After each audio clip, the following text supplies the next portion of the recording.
barbershop conversation, guys. Feel free to hit the subscribe button. Watching the best show on TV. Uh, NBA on TNT. Feel free to join my Patreon. Click the link in the description box.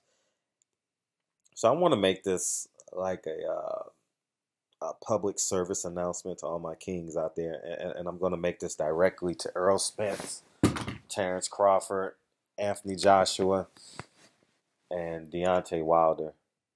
Anthony Joshua and Deontay Wilder. Read this. You know, a lot's going to be said as it relates to those two fights. And if you have a big fight coming up, I need you to listen to me too. Especially like the Charlo Hurd situation, right? They quite possibly could have missed out on a lot of money as well because if Charlo doesn't win, that quote unquote little mega fight is gone down the drain because they didn't take the fight when it was hot. And I'm doing this video to remind these men that you don't get opportunities like this in life quite often where you fight one time and it quite potentially changes the legacy of your last name forever. You know, I don't think the Earl Spence Terrence Crawford fight is ready for us salivating boxing fans who's on this shit every day. We're salivating for it. But the business of boxing basically says it's not ready yet. You know, Earl Spence did 400 pay-per-view buys. Terrence Crawford did just over 100. You know, people aren't clamoring to see Terrence Crawford, and your girlfriend's cousin or your wife's cousin still doesn't know who Earl Spence is, right? With that being said, Deontay Wilder, Anthony Joshua, you guys are right. You guys are ready.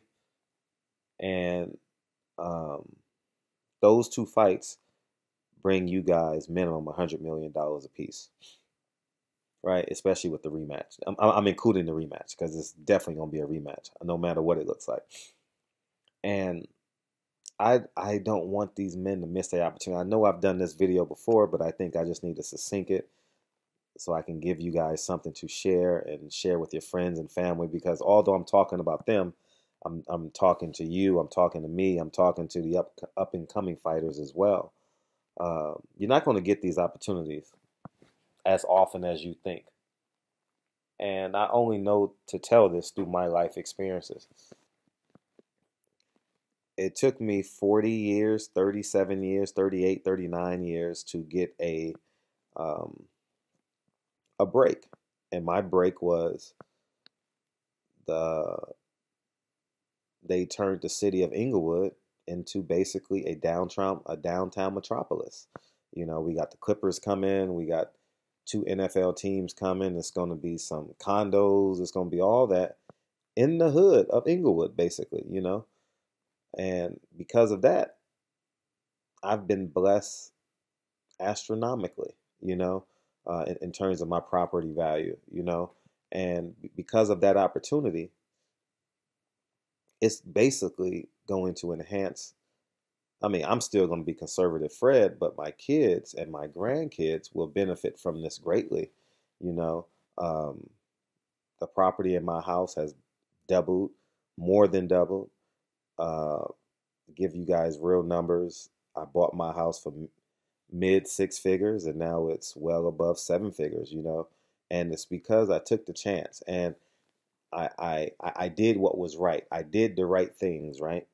And because I did the right things, I got the reward. Deontay Wilder, you've already done the right things. You've gone to the Olympics. You've made the sacrifice. You've run your miles. You've done your 1,000 rounds in the gym. You've sparred 1,000 rounds. You've whatever you've needed to do to get to this point, you've done it.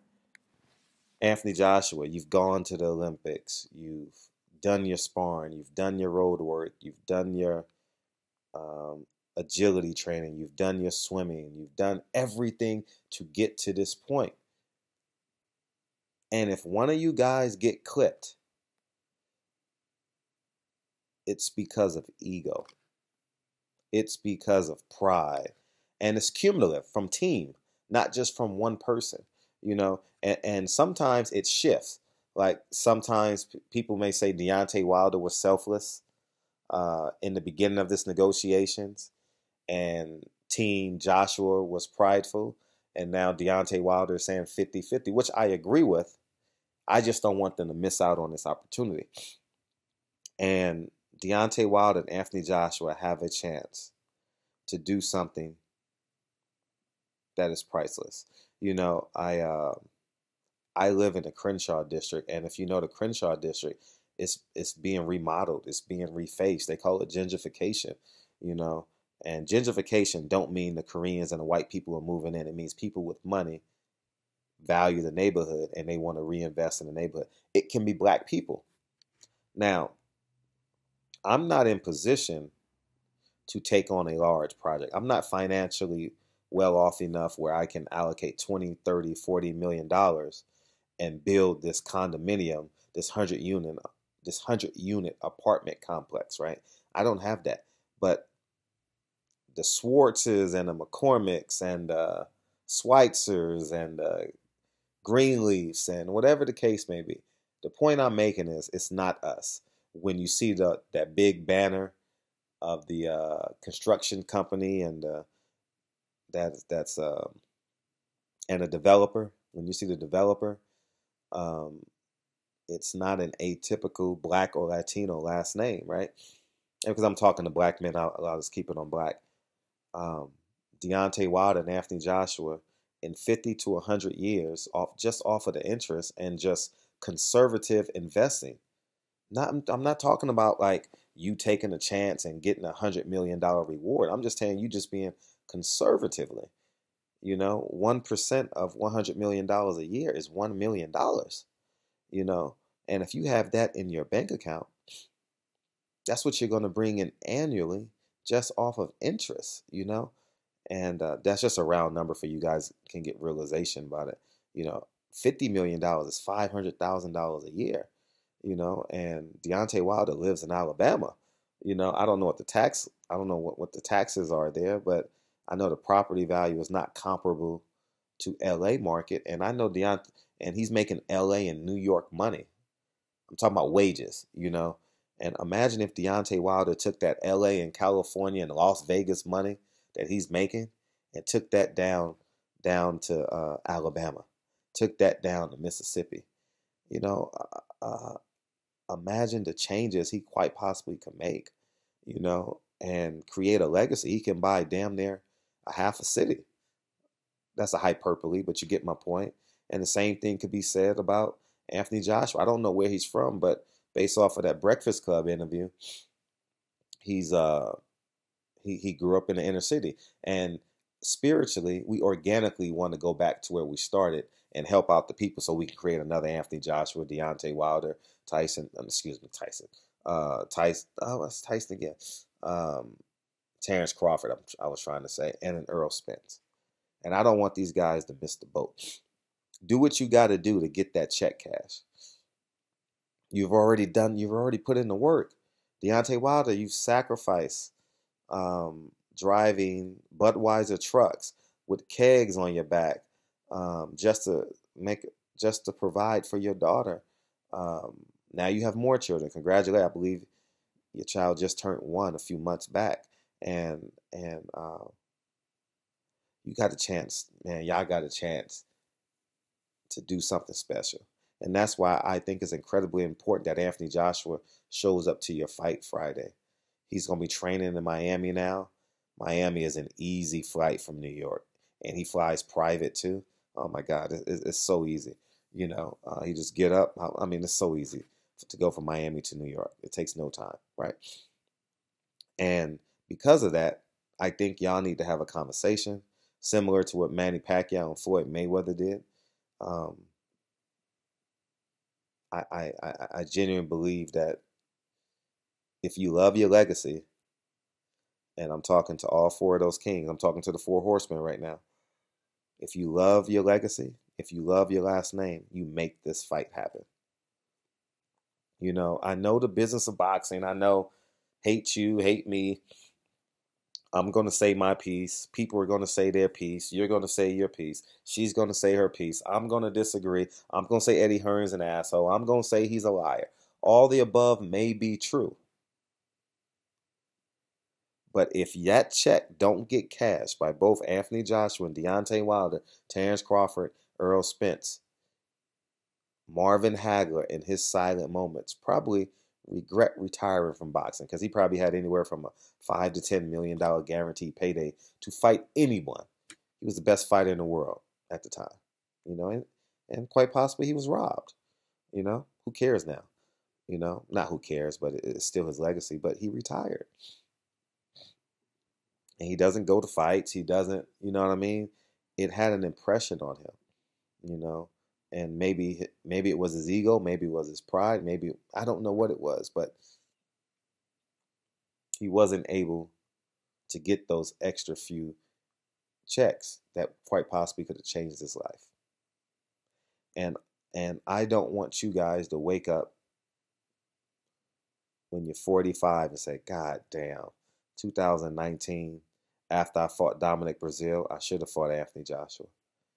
And Joshua saying, after I beat Anthony Ruiz, I should have fought Deontay Wilder. Somebody's going to get clipped because I'm a firm believer if you play with fire, you're going to get burned. Since I'm talking to niggas, you running around here having unprotected sex with 10, 15, 20 different women, you're going to get burned. All right? It's just law averages. You can't keep this up. You can't keep this up. You can't keep this up. And I'm saying this as a huge Deontay Wilder advocate, as a Deontay Wilder quote-unquote fanboy, whatever the case may be. I say this out of love because I want you guys to cash them checks. Without business, there is no boxing. No matter how severe of a fan, how hurt a fan, how much I love the sport of boxing, I think about it every goddamn day. I'm a diehard boxing fan. I obviously want the best, fighting the best, but this fight needs to happen. And I'm advocating that this fight happen next. I'm advocating that this fight happen. I don't know when it's going to happen. I don't have a clue. But this fight needs to happen late next year. Deontay Wilder this December needs to fight Anthony Joshua. If it doesn't happen, Deontay Wilder and Anthony Joshua need to call each other, have that conversation, and then they need to go back to their respective teams, say, shut the fuck up. This is how it's going to go. Anthony Joshua and I verbally agreed on a 50-50 split in Las Vegas, December 13th. Y'all make it happen. If y'all can't make it happen, we're going to do it ourselves. And that's the way it should be. And I just don't want them to miss the money, man. I genuinely don't want them to miss the money. And that's it. I think, I'll say this again, then I'm out of here. Deontay Wilder, Anthony Joshua is right from a business standpoint. Errol Spence and Terrence Crawford is not ready yet. We're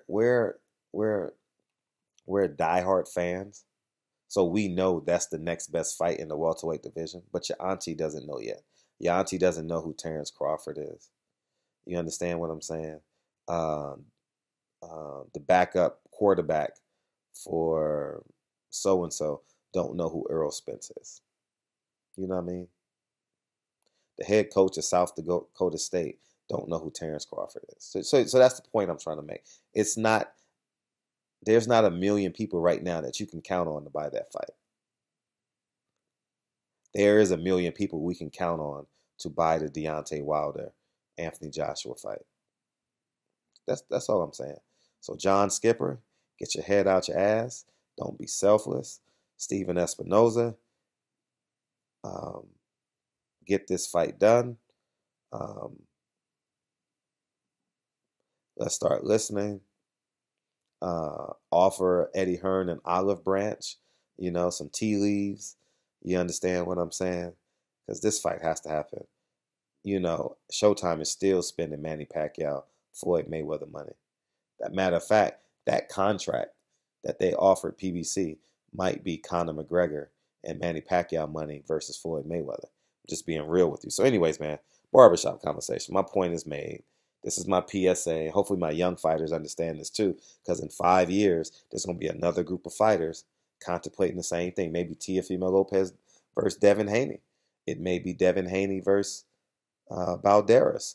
It may be, Shakur Stevenson versus Tank Davis. I don't know. But these fights need to happen. All right? Riddick Bowe has regret the size of an abyss right now. No doubt in my mind. He blew $25-30 million not fighting Lennox Lewis. Just being real.